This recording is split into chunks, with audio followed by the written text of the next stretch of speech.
Hello students, Namaste everybody. Today we are studying about preposition of space. आज अपने preposition of space के बारे में यानी स्थान बताने वाले prepositions के बारे में अपने पढ़ेंगे। तो ओके, तैयार हो जाइए। सबसे पहले अपने इसका यूज कर रहे हैं यूज ऑफ एट। एट की बात करते हैं। एट कहाँ लगाते हैं? हालांकि एट के बारे में हम पढ़ चुके हैं कि एट जो है वो प्रीपोजिशन ऑफ टाइम भी है और ये प्रीपोजिशन ऑफ मोशन भी है। हमने प्रीपोजिशन ऑफ टाइम और प्रीपोजिशन ऑफ मोशन के अंदर एट के बारे में पढ़ चुके हैं। अब हम एट की बात करें तो जैसे आपको इस तरीके से दिया हो, mister Mohan is mister Mohan his office, ये दे दिया। इसी तरीके से आपको दिया जाए आई सा a beggar, I saw a beggar the station. Okay, एक सेंटेंस और देखिए, जॉन इज होम, ठीक है ना। इसी तरीके से आप देखिए, in the evening Hari was his uncles house.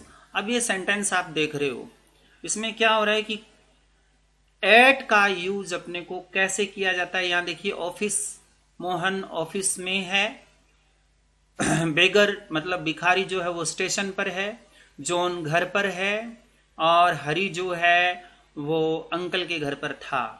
तो ये बातें बता रही है कि इस बात को कि कोई संज्ञा, कोई भी संज्ञा मतलब कोई भी वस्तु भी हो सकती है, कोई व्यक्ति भी हो सकता है, वो किस स्थान के ऊपर स्थित है, तो उसको बताने के लिए अपने क्या करते हैं, एट का यूज करते हैं। तो यहां पर आप क्या लगाओगे, Mohan is at his office, ठीक है ना।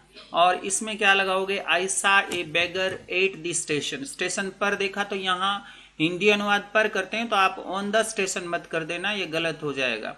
John is at home, John घर पर है मतलब घर के अंदर स्थित है, तो यहां छोटे स्थानों से पहले एट का यूज करते हैं।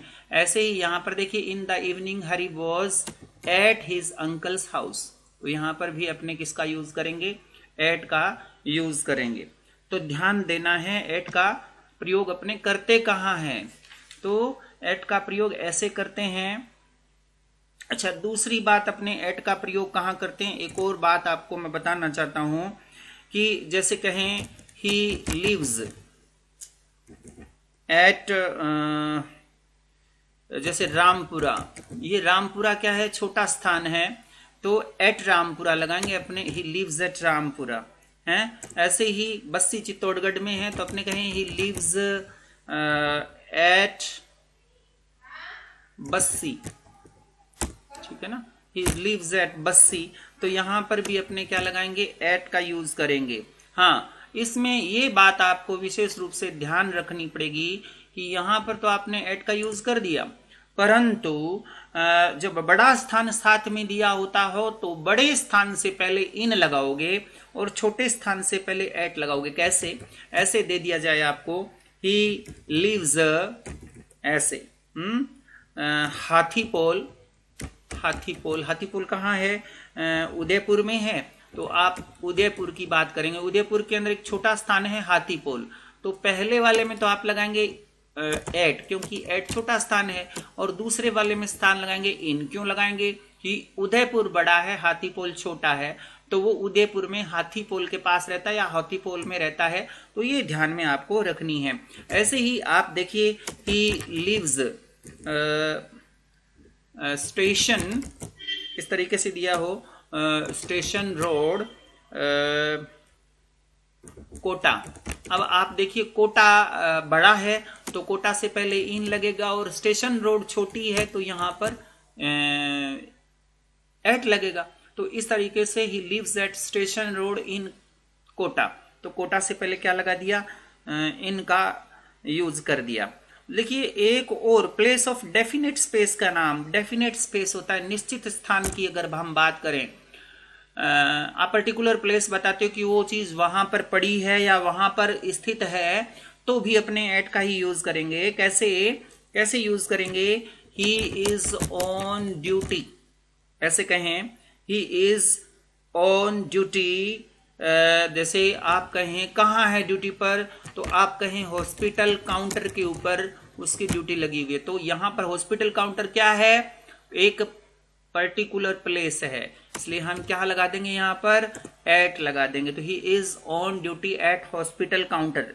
ओके, ऐसे ही अपने कहें he is the school gate, वो स्कूल गेट पर खड़ा है। स्कूल गेट क्या है? पर्टिकुलर प्लेस है, स्कूल तो बहुत बड़ा है, तो he is at the school gate, वो स्कूल गेट पर है।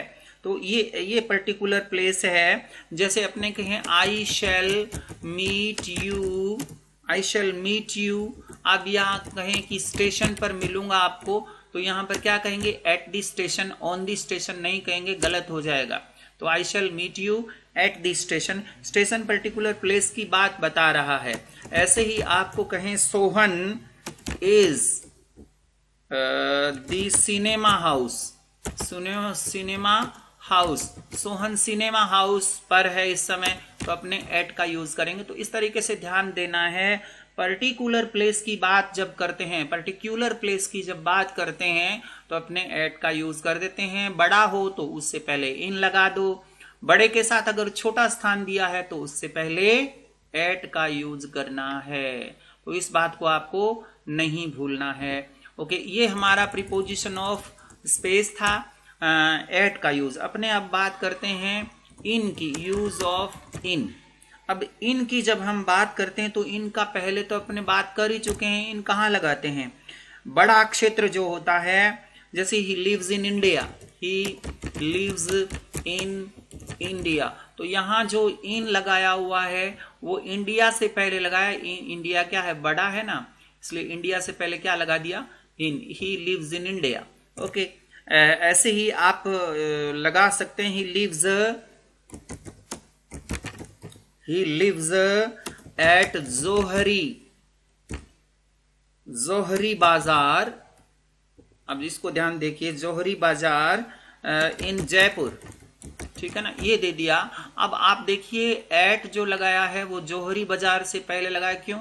जोहरी बाजार छोटा स्थान है और जयपुर क्या है? बड़ा स्थान है, इसलिए इससे पहले क्या लगा दिया? इन लगा दिया। तो ये भी ध्यान रखना है, ही लिव्स एट जोहरी बाजार इन जयपुर, जयपुर के जोहरी बाजार में रहता है। तो इस तरीके से भी आपको इसका यूज करना है। एक और बात यूं कहें कि अल्प अवधि के लिए, थोड़ी अवधि के लिए कोई आदमी थोड़ी अवधि के लिए, कहने का मतलब ये है कि छोटे शहर में जाता है तो एट लगाएंगे, लेकिन स्थायी रूप से रहे तो इन लगाएंगे। थोड़े टाइम के लिए जाए तो एट लगाएंगे, स्थायी रूप से रहे तो इन लगाएंगे। कैसे? जैसे कहें कि my brother lives in Mumbai. अब ये जो मुंबई शब्द है, मुंबई में रहता है मेरा भाई, तो यहां स्थायी रूप से रहने की बात कर रहे हैं कि मुंबई में मेरा भाई रहता है, तो स्थायी रूप से रहता है, तो इसलिए क्या करेंगे? यहां इन का प्रयोग करेंगे। और अस्थायी की जैसे माई ब्रदर, ऐसे बोले my brother is at Mumbai. इसका मतलब मुंबई में तो है लेकिन वो थोड़े टाइम के लिए गया हुआ है। तो अल्प अवधि के लिए जब कोई आदमी किसी स्थान पर जाता है तो वहां एट लगाएंगे। अब आप ये देखो, लिव्स इन, लिव के अंदर तो दिख रहा है कि वो रहता है, इसका मतलब स्थायी रूप से रहता है। एट मुंबई इसका मतलब अस्थायी रूप से रहने का भाव है, तो इसलिए यहां अस्थायी और स्थायी रूप से रहने के भाव को भी अलग अलग किया जाता है। जैसे आप देखिए, my grandfather lives in a village. मेरे ग्रैंडफादर एक विलेज में रहते हैं। यहाँ ग्रैंडफादर जो हैं वो स्थायी रूप से रहते हैं, तो इन लगा दो। अस्थायी रूप से रहने की बात करें, जैसे कहें एट प्रेजेंट ही इज। अब यहां देखिए, at present he is a town. अब वो टाउन में है, कस्बे में चले गए हैं, तो एट प्रेजेंट का मतलब थोड़े टाइम के लिए वहां पर चले गए, तो यहां पर आप किसका यूज कर देंगे? एट का यूज कर देंगे। तो ये आपको ध्यान में रखना है, इन और एट में भी कुछ फर्क है। और एक और बात मैं बता देना चाहता हूं, जब कोई वस्तु किसी सीमा के अंदर हो, किसी बाउंड्री लाइन के अंदर हो, चारों तरफ से घिरी हुई हो और स्थिर होने का भाव हो, तो उस समय भी अपने क्या लगाते हैं, इन लगाते हैं। कैसे, ही इज, आप यहां देखिए इन द रूम बोलते हैं, इसका मतलब रूम में चारों तरफ से घिरा हुआ भी है और वो कमरे के अंदर है, बाउंड्री लाइन है उसकी, तो इसलिए हमने क्या लगा दिया, इन का यूज कर दिया। ऐसे ही the book is in the bag, the book is in the bag, यानी पुस्तक तो बैग के अंदर है, तो यहां पर भी इन लगाया ना। क्यों लगाया, क्योंकि बैग की एक बाउंड्री लाइन है, पुस्तक अंदर है और स्थिर है, इसलिए अपने जैसे ये लिख दिया, the clothes are in the box. अब यहाँ इन द बॉक्स लिखा, कपड़े बॉक्स के अंदर है, संदूक में है, तो यहां देखिए इन लगा रहे हैं आप, यहां क्या लगा रहे हैं आप, इन लगा रहे हैं। तो इन का यूज आप कर रहे हैं, इसका मतलब क्या हुआ कि कपड़े बॉक्स के अंदर है पहले से ही और स्थिर है, तो कोई वस्तु पहले से ही अंदर है और स्थिर है, तो अपने इन का यूज करते हैं। तो ये बात आपको विशेष रूप से ध्यान रखनी, ये इन जो है वो प्रीपोजिशन ऑफ स्पेस है। तो प्रीपोजिशन ऑफ स्पेस की जब हम बात करेंगे तो इसी का ही यूज करेंगे, हैं, in the room, in the village, वस्तु या व्यक्ति कोई परिवेश के अंदर स्थित है तो इन लगा दो, ठीक है ना। अब हम बात कर लेते हैं ओन की। तो देखिए ओन जो है उसका यूज भी आप वैसे ही करते हैं, कैसे, आपने ओन के बारे में पहले भी पढ़ चुके हैं, यूज ऑफ ओन। ओन की बात करते हैं तो कोई वस्तु किसी वस्तु को टच करे और उसके ऊपर स्थित हो, बस बात एक ही कंडीशन है, उसको टच करे, वस्तु उसको टच करे, छुए, स्पर्श करे, तो आप क्या लगाएंगे, ऑन का प्रयोग करेंगे। जैसे the book is on the table, पुस्तक टेबल के ऊपर है, तो यहां ऑन लगा दिया आपने, पुस्तक टेबल के ऊपर है, ओके, टेबल को वो टच कर रही है, टेबल की सरफेस को, ठीक है ना। ऐसे ही पुट दिस लगेज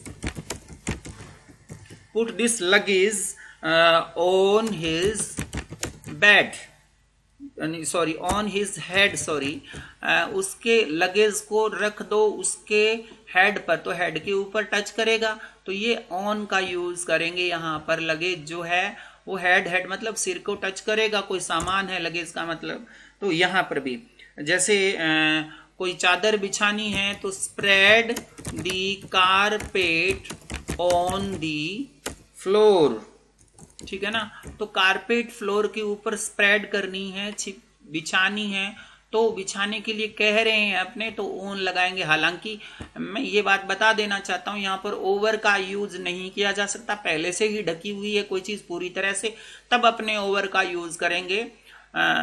ये कह रहा है कारपेट उसके ऊपर बिछा दो, तो अपने को पता नहीं कि पूरा फ्लोर ढकेगा कि नहीं ढकेगा, तो उस समय अपने ओन का ही यूज करेंगे।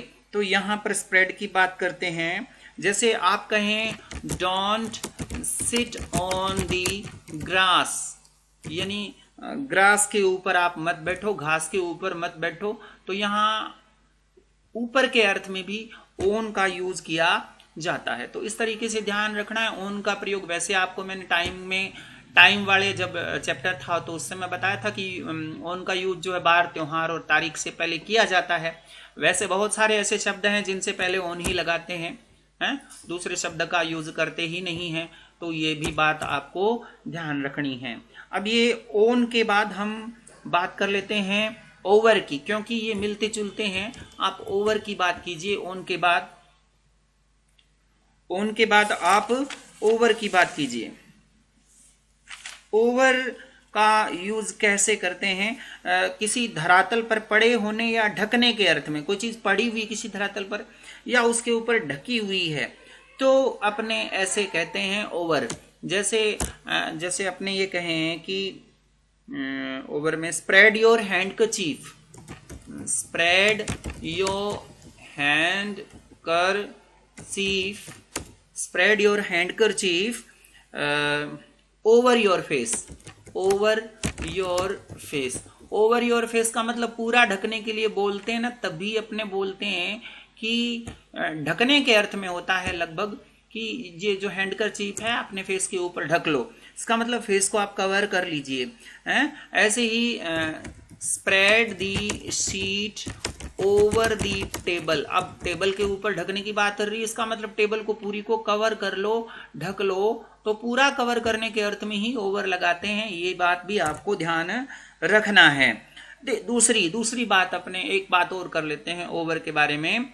ओवर के बारे में दूसरी बात इसलिए कर रहे हैं, आपको ध्यान में देने वाली बात है। ओवर की बात हम इसलिए कर रहे हैं क्योंकि ओवर जो है वो अपने आप में ओन से मिलता जुलता, ओन का अर्थ भी ऊपर होता है, ओवर का अर्थ भी ऊपर होता है। अब ओवर की एक बात और करते हैं कि कोई व्यक्ति, वस्तु या स्थान के ऊपर कोई वस्तु है और वो उसको टच नहीं कर रही और सीधा ऊपर है, छू नहीं रही है, बिल्कुल सीधा ऊपर है, तो उसके अर्थ में भी अपने क्या करते हैं, ओवर लगाते हैं। जैसे आपको एक एग्जांपल देते हैं, ए ब्यूटीफुल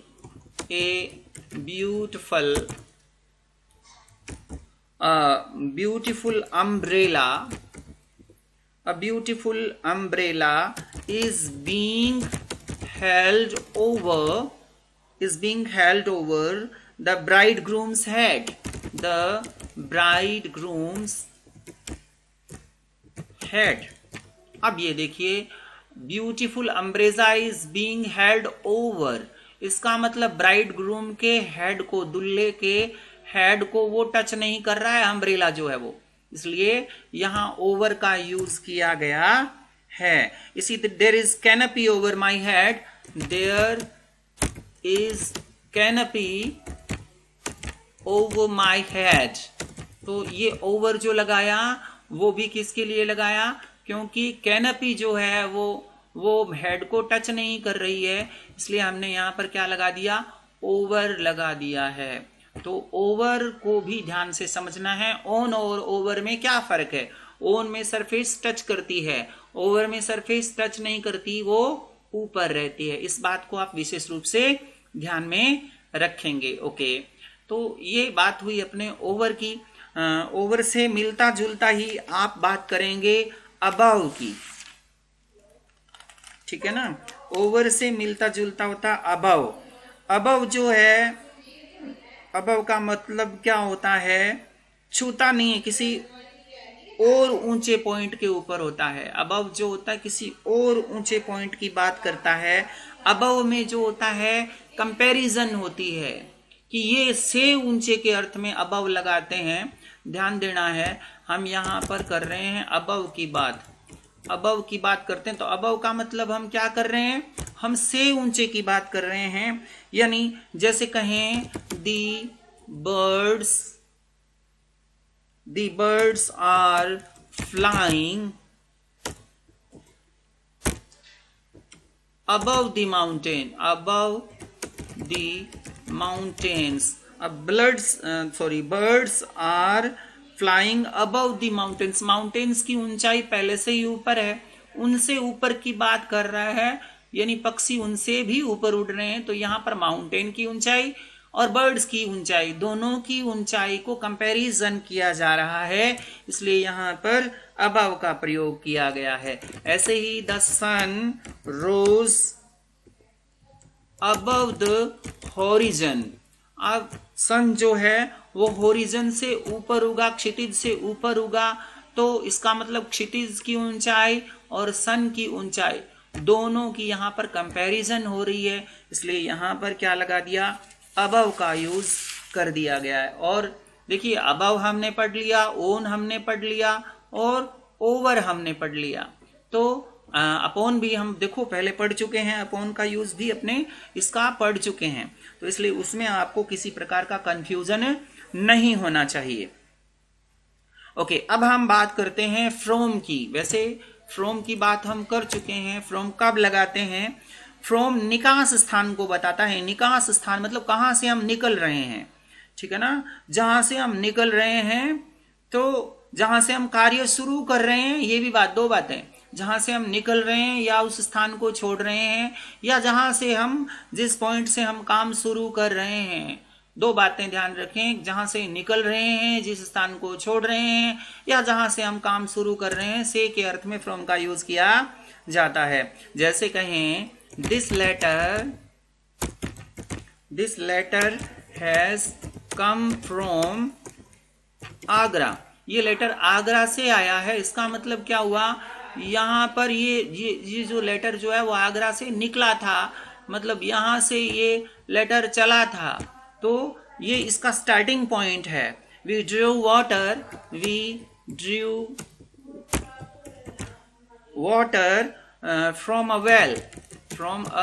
वेल, हमने वाटर निकाला वेल से, तो ये फ्रॉम अ वेल से अपने निकाल रहे हैं। इसका मतलब वेल से पानी आ रहा है, पानी के आने का स्टार्टिंग पॉइंट जो है वो वेल है, तो फ्रॉम अ वेल का मतलब कुएं से निकाल रहे हैं, से के अर्थ में हो गया।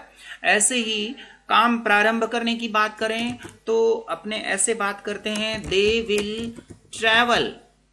Will travel from Kashmir to Kanyakumari.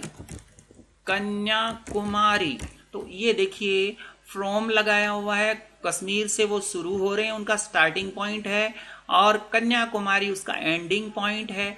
तो एंडिंग पॉइंट के लिए टू लगाएंगे और स्टार्टिंग पॉइंट के लिए कश्मीर के लिए अपने क्या लगाएंगे, फ्रॉम कश्मीर से चले और कन्याकुमारी की तरफ जाते हैं। डेस्टिनेशन प्लेस से पहले जहां आप जाना चाहते हैं वहां टू लगाइए, और जहां से आप चले हैं वहां उससे पहले आप फ्रॉम लगा दीजिए।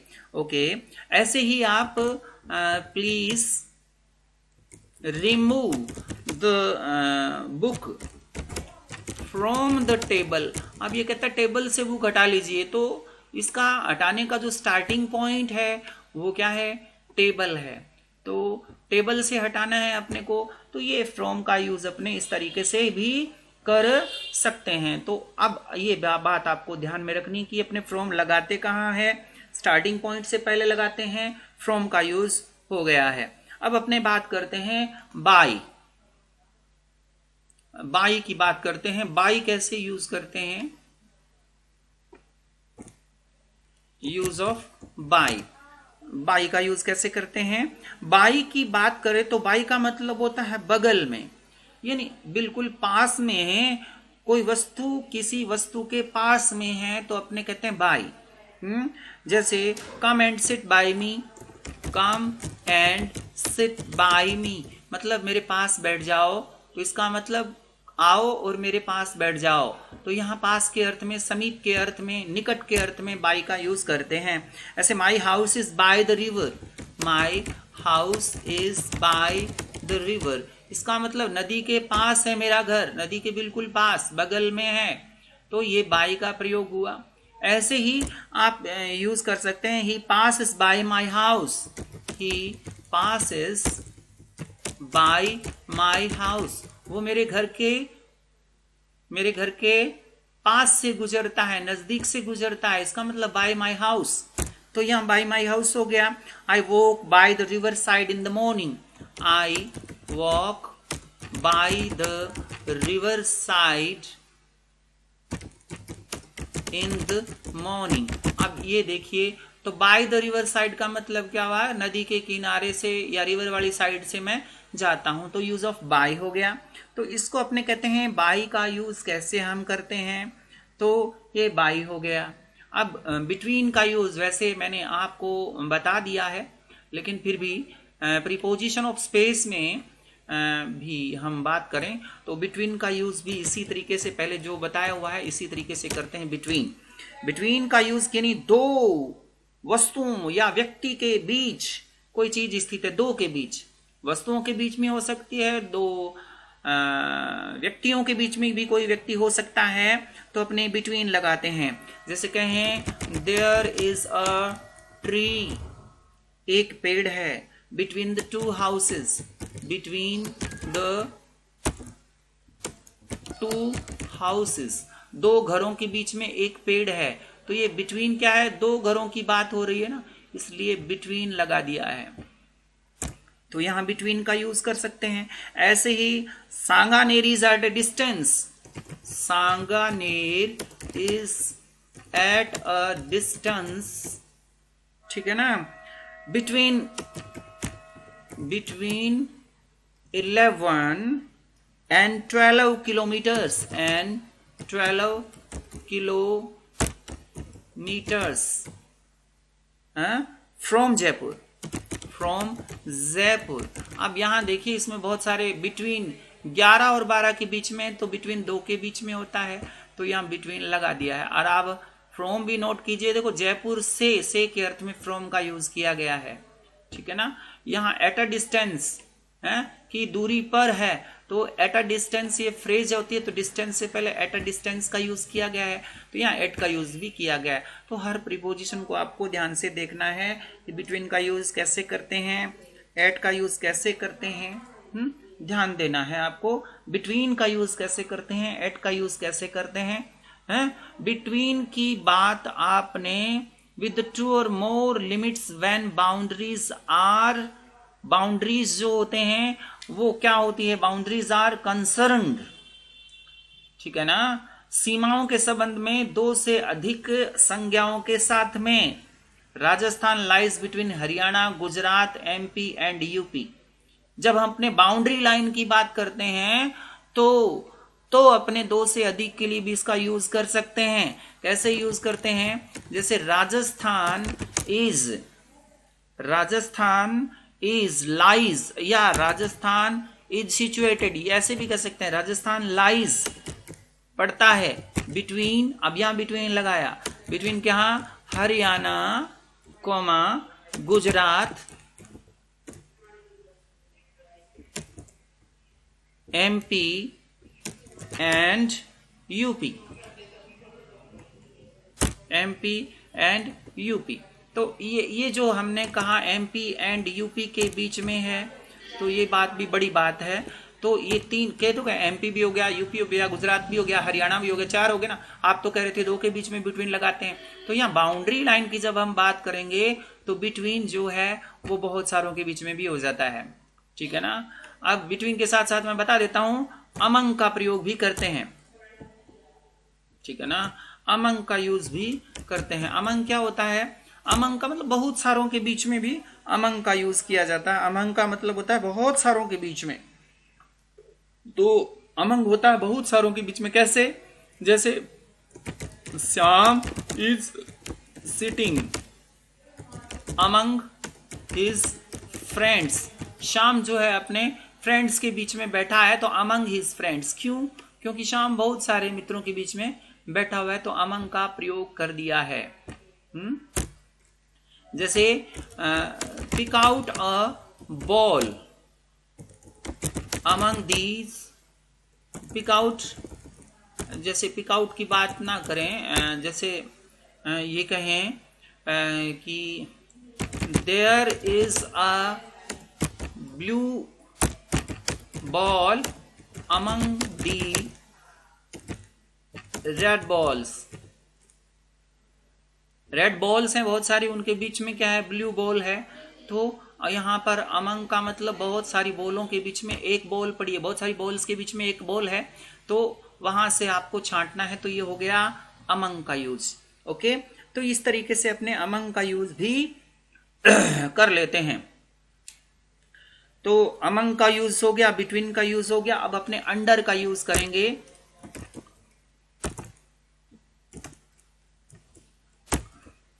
Use of under.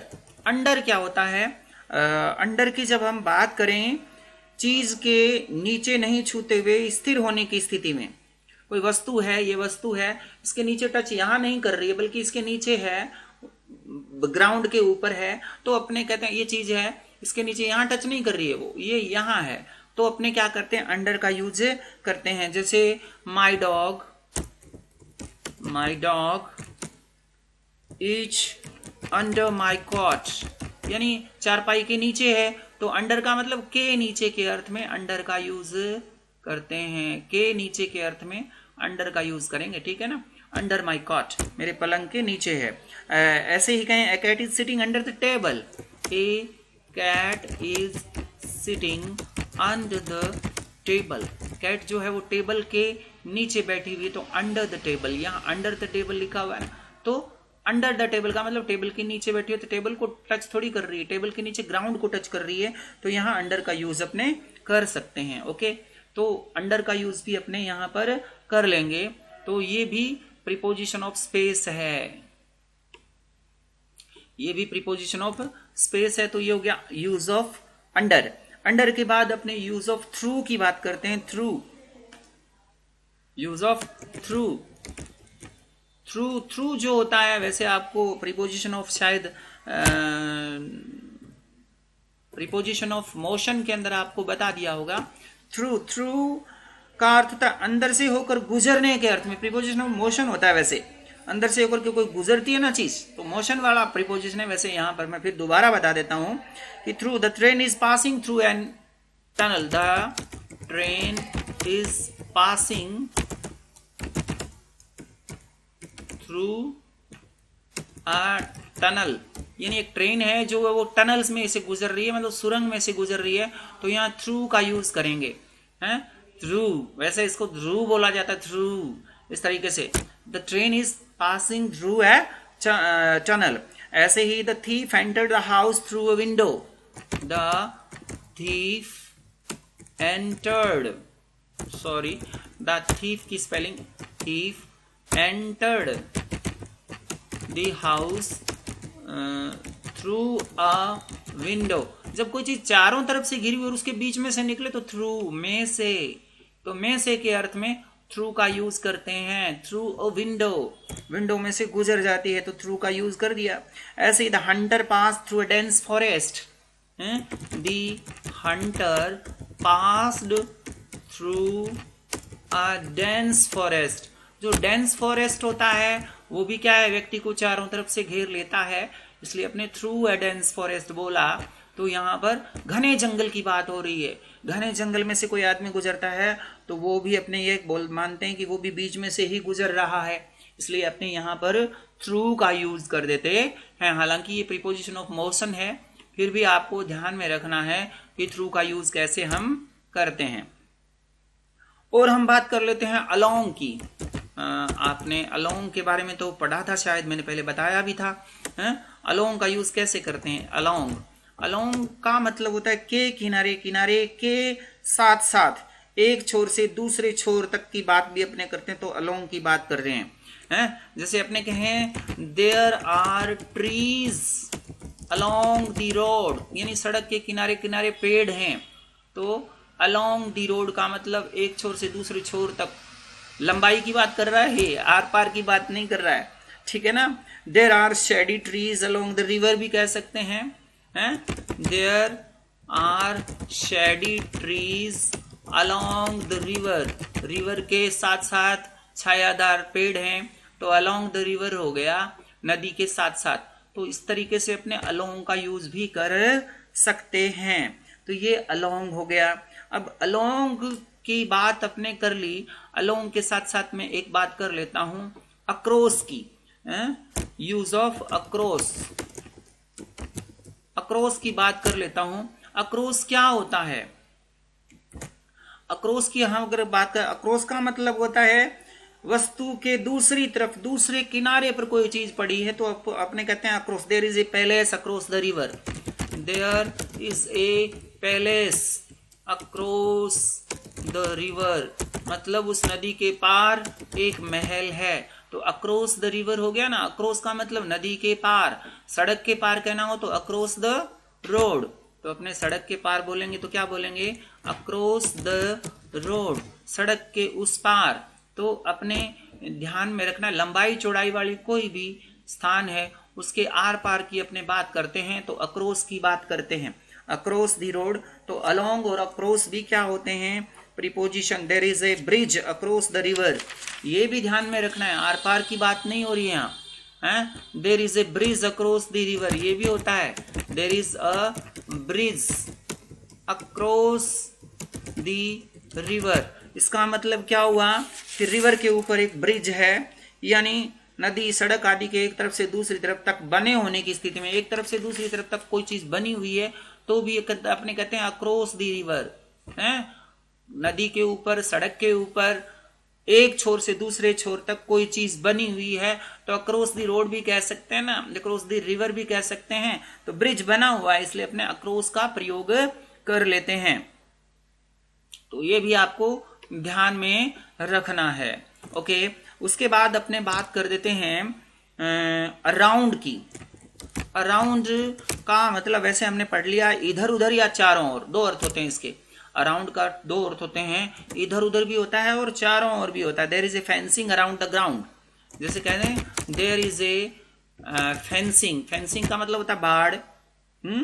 Around the ground, ground के चारों ओर बाड़ है, यानी कांटेदार तार को भी अंग्रेजी में फेंसिंग कहते हैं। तो अराउंड द ग्राउंड का मतलब ग्राउंड के चारों तरफ फेंसिंग है, तो अराउंड द ग्राउंड हो गया ना। ऐसे ही आपको ध्यान में रखनी है many huts have sprung up, many huts have sprung up, ठीक है ना, अराउंड माई हाउस,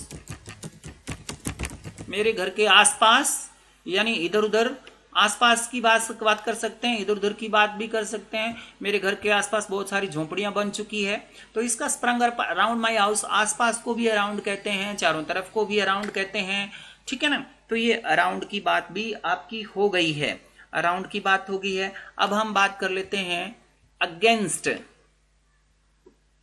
अब हम बात कर लेते हैं अगेंस्ट की। अगेंस्ट क्या होता है?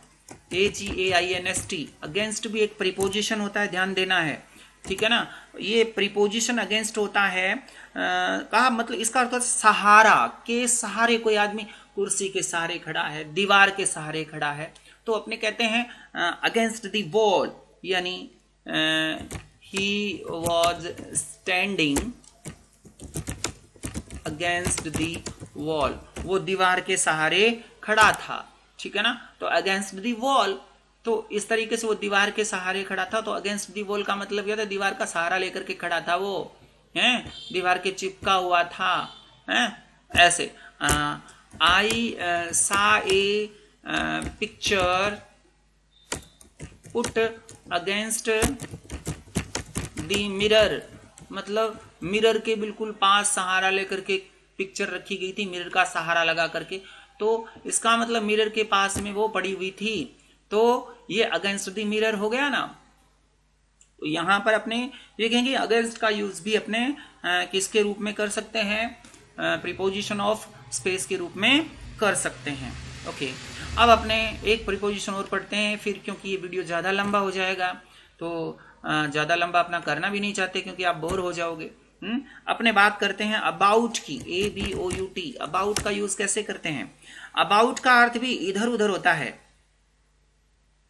ठीक है ना, किसी विशेष दिशा में नहीं होता, और गतिशील होता है। गतिशील वस्तु के लिए अबाउट लगाते हैं। अराउंड और अबाउट एक ही बात होती है लगभग, लेकिन अराउंड क्या है? गतिशील के लिए नहीं, स्थिर के लिए लगाते हैं। और अबाउट जैसे ही इज ट्रेवलिंग अबाउट, अब यानी अबाउट लगा दिया ना, ट्रेवलिंग अबाउट द वर्ल्ड, तो यहां वो चल रहा है, इसलिए अपने travelling about the world, around the world नहीं कहे, अबाउट द वर्ल्ड कहेंगे, क्योंकि उसमें गति है। तो स्थिर होता तो अपने अराउंड की बात करते, तो अबाउट की बात करते। इधर उधर बिखरे हुए हैं, कोई चीज ढंग से नहीं रखी हुई है, तो भी अपने अबाउट का प्रयोग करते हैं। Books and magazines are lying about, कहते हैं ना, books and magazines are lying about. Lying about का मतलब होता है पड़ी हुई है, लाइंग अबाउट का मतलब इधर उधर पड़ी हुई है, बिखरी हुई है। दी रूम, रूम में। लाइंग अबाउट द रूम का मतलब लाइंग इन द रूम नहीं कहेंगे, लाइंग अबाउट द रूम का मतलब कमरे के अंदर वो बिखरी हुई पड़ी है, तो यहाँ वो ढंग से नहीं रखी गई है, तो अपने कहेंगे लाइंग अबाउट, तो यहाँ अबाउट का यूज कर देंगे।